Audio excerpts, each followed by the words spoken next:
First Contact Fallout.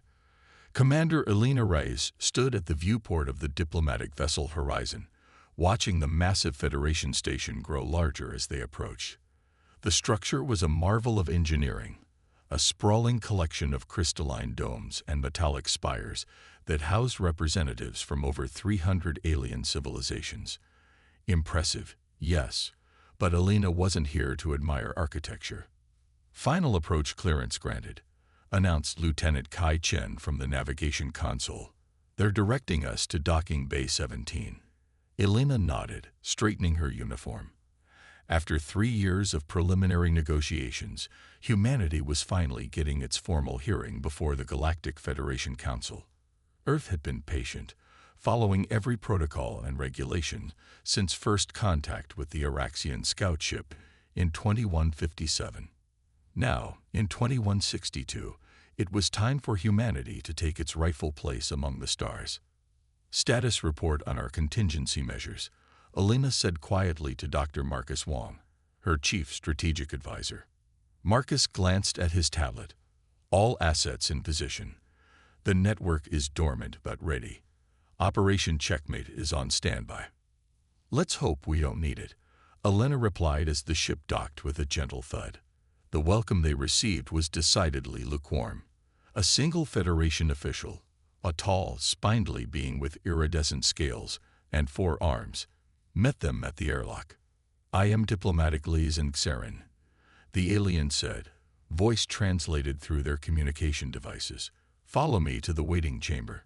The High Council will see you when they are prepared. No ceremonial greeting. No diplomatic courtesies. Elena exchanged glances with her team of 5 representatives, each chosen for their expertise in different areas of negotiation. This wasn't starting well. They waited for 6 hours before being summoned to the council chamber. The room was cavernous, with tiered seating arranged in a complete circle. In the center stood a single podium where speakers would address the council. Above, a massive holographic display showed the Federation emblem, a stylized galaxy with pulsing light at its core. The High Chancellor, a massive being named Vrextor of the Caldarian Empire, spoke first. Their voice resonated throughout the chamber with a metallic undertone. Representatives of Earth, you stand before the Galactic Federation to petition for full membership status. Your case will be heard, and judgment rendered based on the unanimous decision of this council. Elena stepped forward to the podium. High Chancellor, esteemed council members, on behalf of the United Earth Government, I thank you for this opportunity. Humanity has diligently observed all protocols as an associate member for 3 years. We have shared cultural data, established peaceful trade routes, and contributed scientific discoveries. We believe we have demonstrated our readiness to join as full members of this esteemed body. A low murmur rippled through the chamber. An avian representative with brilliant gold plumage stood. The Terrans have indeed been cooperative, said the avian, identified as Ambassador Kretel of the Syrinx Collective. Their medicinal advancements have benefited several worlds, including our colony on Proxima Centauri IV. Elena allowed herself a small smile. At least they had some allies. But then another council member rose, a being composed of what appeared to be crystalline structures that shifted and reconfigured as it moved. The pace of human advancement is concerning, stated the crystalline entity, supreme intellect zenith of the Vexillian consciousness. In merely 1 century, they progressed from primitive combustion engines to faster-than-light travel. Their military capabilities have expanded at an equally alarming rate. With respect, Elena countered, rapid adaptation is humanity's greatest strength. We have overcome countless challenges on our homeworld and learned to thrive in adverse conditions. These traits will only benefit the Federation. Chancellor Vrextor's massive form shifted forward. Perhaps you will destabilize the careful balance we have maintained for millennia. The Federation exists through harmony and controlled progress. Your species seems unpredictable. For the next several hours, Elena and her team defended humanity's position, citing examples of peaceful cooperation, technological contributions, and cultural exchange programs. For every positive point they raised, the Council found a reason for concern. It became increasingly clear that this hearing was not proceeding as hoped. Finally, the Chancellor called for a recess. The Council will deliberate in private. You will be summoned when we have reached our decision. Back in their assigned quarters, Alina paced the floor. They've already decided, she said to her team. This entire hearing is a formality. The data supports your assessment, said Dr. Wong, analyzing the transcript. 83% of the Council's questions focused on perceived threats, not qualifications. Lieutenant Chen looked up from his security feed. Commander, I've detected encrypted communications being transmitted to military vessels in the system. Federation security protocols have been elevated. Elena stopped pacing. They're treating us like a threat. Because they fear what they don't understand, said Dr. Amara Okafor, their xenopsychologist. Most Federation species evolved slowly, took thousands of years to develop technologies we mastered in decades. They can't comprehend our rate of adaptation. Elena's communication device chimed. We're being summoned back to the Council. The atmosphere in the Council chamber had shifted. Where before there had been diplomatic formality, now there was tension. Elena could feel it as she approached the podium. Chancellor Vrextur didn't waste time. Representatives of Earth, the Council has deliberated. We acknowledge your petition for full membership, but have determined that humanity is not yet prepared for such responsibility. Elena kept her expression neutral. May I ask what criteria we failed to meet? It is not a matter of failure, said the Chancellor. Rather, it is a matter of maturity. The Council proposes a path forward, a probationary period of 50 standard years, during which Earth will accept certain safeguards. A document appeared on Elena's datapad. As she read through the terms, her jaw tightened. These aren't safeguards, she said, voice carefully controlled. You're demanding we dismantle our defense systems, provide unrestricted access to all our research facilities, and allow Federation advisors to oversee our colonial expansion. For your own protection, said Supreme Intellect Zenith, your species advances too rapidly. Without guidance, you pose a danger to yourselves and others. Elena looked up from the document. These terms effectively reduce Earth to a protectorate with no meaningful sovereignty. This is unacceptable. The avian ambassador Kretel shifted uncomfortably. Perhaps some compromise could be reached. Silence, Chancellor Vrextur commanded. The terms are non-negotiable. Earth may accept them and continue on the path to eventual membership, or reject them and remain isolated. Elena drew herself up to her full height. On behalf of the United Earth Government, I must respectfully decline these terms. Humanity will not surrender its autonomy or right to self-determination. Murmurs erupted around the chamber. The Chancellor's voice rose above them. Then this session is concluded. Earth's petition for membership is denied. You will maintain your associate status with restricted access to Federation space. This decision is final. Elena nodded once, then turned and led her team from the chamber. They walked in silence back to their ship. Only when they were safely aboard and the airlock sealed did she speak. Initiate security protocols. Scan for tracking devices. While the crew performed the necessary checks, Elena entered her private quarters and established a quantum-encrypted link to Earth. General Sofia Alvarez, head of the United Earth Defense Force, appeared on screen. I take it the negotiations didn't go as hoped, said the general. They never intended to accept us as equals, Elena replied. The terms they offered would reduce Earth to a vassal state. General Alvarez nodded grimly. Then we proceed with Operation Checkmate. Elena took a deep breath.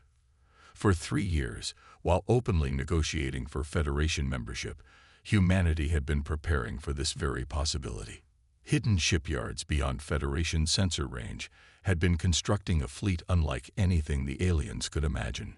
Research facilities buried deep within asteroids and moons had developed technologies the Federation believed were centuries beyond human capability. Yes, Elena said finally. Activate Phase 1. But remember, this isn't about starting a war. It's about ensuring they can never threaten one. Understood, Commander. Checkmate begins in 24 hours.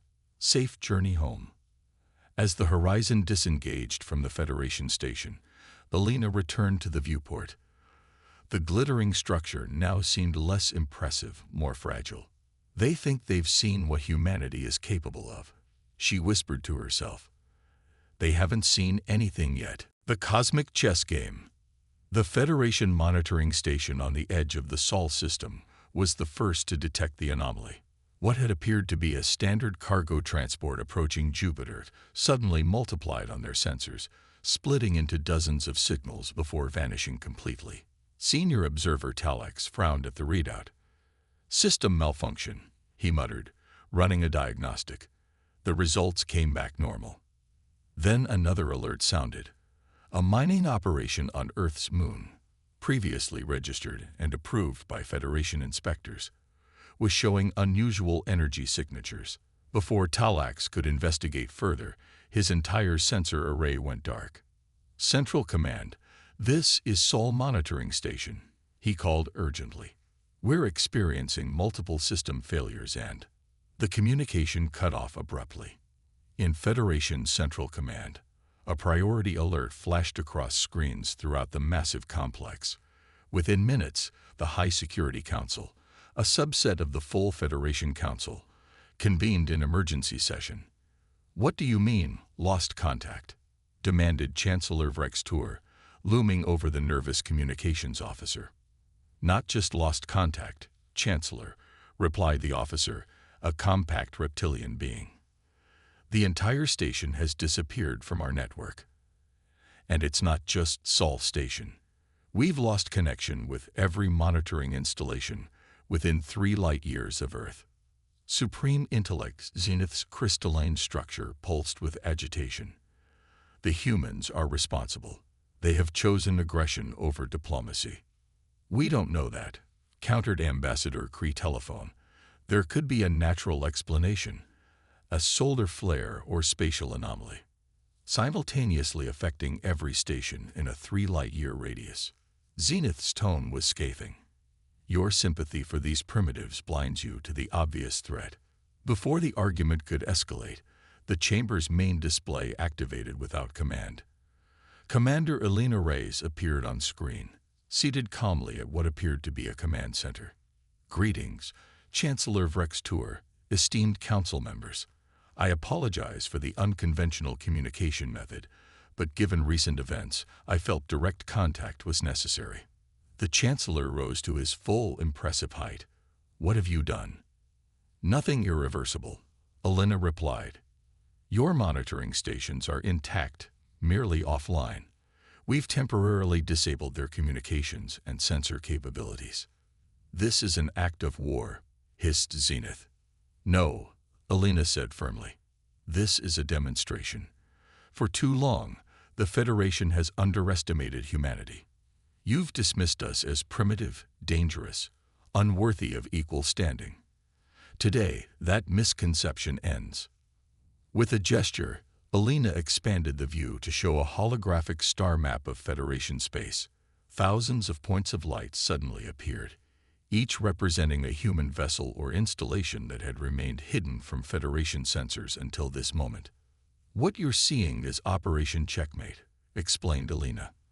For every visible human settlement, ship, and outpost you've been monitoring, we established 3 more under complete sensor invisibility. The technology that shields them is just one of many advancements we chose not to share during our probationary period. The council chamber erupted in chaos. Security alerts blared as reports flooded in from across Federation space. Human vessels appearing without warning near critical installations, previously unknown outposts activating on moons and asteroids, mysterious energy signatures detected near major trade routes. Order, bellowed Chancellor Vrextur, silencing the panic. He turned back to the screen. What are your demands, Commander? Territory, resources, technology? Alina shook her head. We don't want to take anything from the Federation. We want something much simpler, respect and recognition. Humanity will no longer accept second-class status. We are prepared to establish peaceful, equal relations with any civilization that treats us as genuine partners, whether within the Federation framework or through independent alliances. Ambassador Kretel stepped forward. The Syrinx Collective would welcome such an arrangement. Your medical technologies have saved millions of our people. The Araxian Conclave would also entertain bilateral negotiations, added another council member, representing the species that had first contacted Earth. As more representatives voiced support, Chancellor Vrextur and Supreme Intellect Zenith exchanged concerned glances. Their power within the Federation depended on unity and adherence to the established hierarchy. Human independence threatened that structure. This council does not negotiate under duress, the Chancellor declared. Remove your hidden forces immediately, or face the consequences. That would be unwise, Alina said softly. While we've revealed our presence, we haven't shown our capabilities. Allow me to provide a small demonstration. On the star map, a single point of light moved toward an uninhabited system near Federation space. As the Council watched, a beam of energy shot from the vessel toward a barren moon. For a moment, nothing happened. Then the entire moon shattered, its fragments spinning away into space. Graviton beam technology, Alina explained. It selectively alters the gravitational constant within a targeted area. We've developed many such technologies, not to threaten or conquer, but to ensure our survival in a universe that's not always welcoming. The chamber fell silent. The implications were clear. Humanity possessed military capabilities that could challenge even the Federation's combined might. What happens now? Asked Chancellor Vrextur, his voice subdued.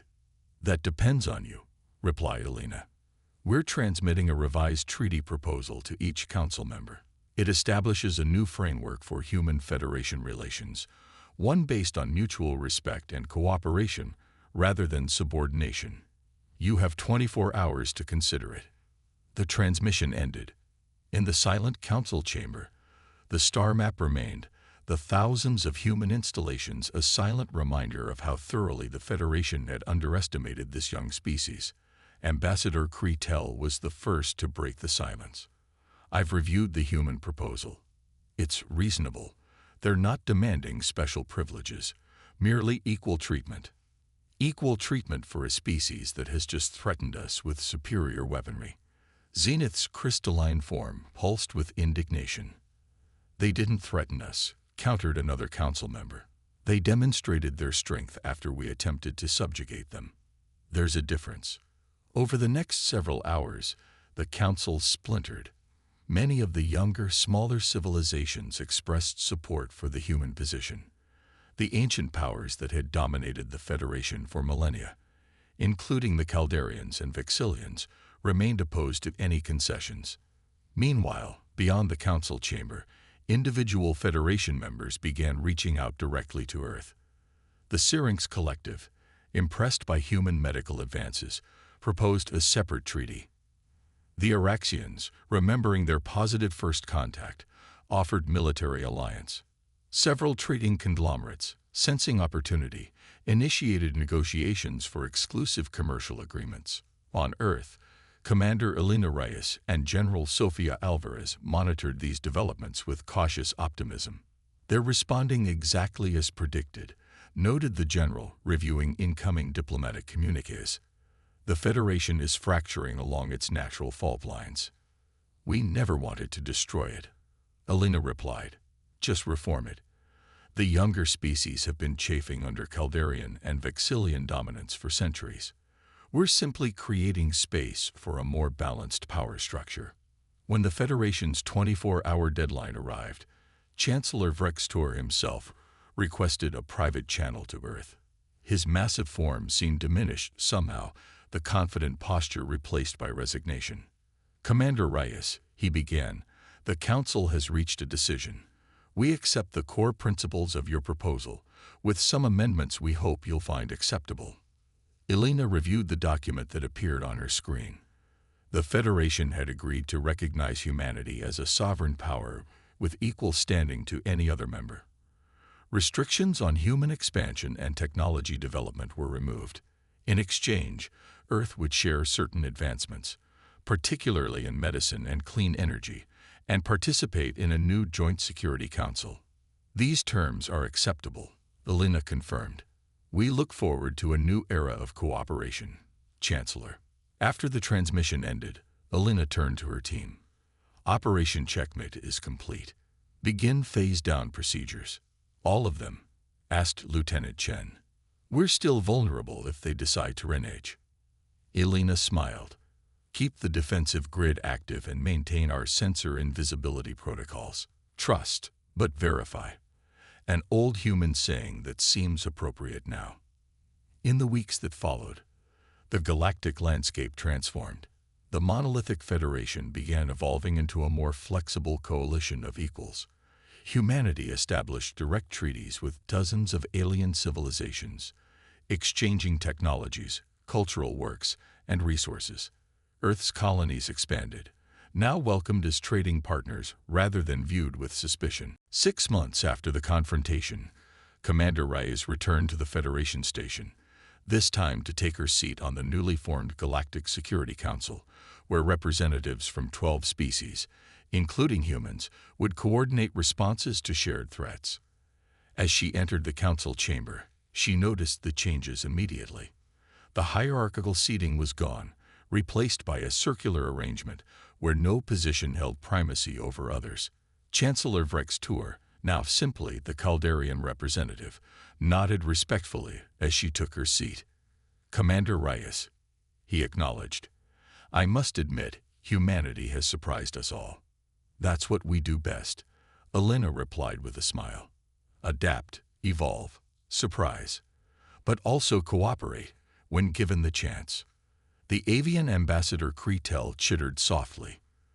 Perhaps that is what the galaxy needed, a species that refuses to accept limitations, that challenges us to be better than we are. As the session began, Elena reflected on humanity's journey. They had come to the stars hoping for partnership and found condescension. They had prepared for conflict but achieved revolution through the mere threat of force. Most importantly, they had maintained their independence while forging new connections across the cosmos. In the end, humanity's greatest weapon hadn't been their hidden fleet or advanced technology. It had been their fundamental refusal to accept the status quo, their unrelenting belief that the universe could be better, fairer, more just. And that, Elena thought as she joined her first official council session, was the most human quality of all.